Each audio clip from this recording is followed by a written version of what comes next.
এটা বলতে আমি সকালবেলায় খবর পেলাম এখান থেকে যারা যারা দোকান নিয়ে আসে তারা বলছে যে এই ব্যাপার জঙ্গলে অফিসাররা এসছেন, ওনারা গাছপালা কেটে দিচ্ছেন।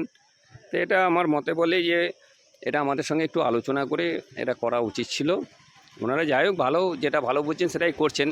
চার চাকা গাড়িটা আমরা প্রথম থেকেই প্রতিবাদ করেছিলাম যে চার চাকা গাড়ি নিয়ে এখানে কোনো মানে ভিতরে না ঢোকাই উচিত ফরেস্ট ডিপার্টমেন্টের। আপনারা সকলেই জানেন যে এখানে কেস চলছে ফরেস্টের ওপর। তা চার চাকা গাড়িটা আমি প্রথম থেকেই প্রতিবাদ করছিলাম, চার চাকা গাড়ি ভিতরে ঢোকা যাবে না। সেটা ওনারা আজকে উদ্যোগ নিয়েছেন, কেটে দিচ্ছেন। মানুষ পারাপারের জন্য ওনারা রাস্তা রেখে দেবেন, ঠিক আছে? ভিতরে কোনো গাড়ি ঢুকবে না, চার চাকা গাড়ি। এটাই ওনারা উদ্যোগ নিয়েছেন। পরিবেশ আইনের পক্ষে এটা সুবিধা হবে। হ্যাঁ, অবশ্যই। প্লাস আমাদের যারা যেসব চারা গাছগুলো আছে সেই গাছগুলোও বাঁচবে।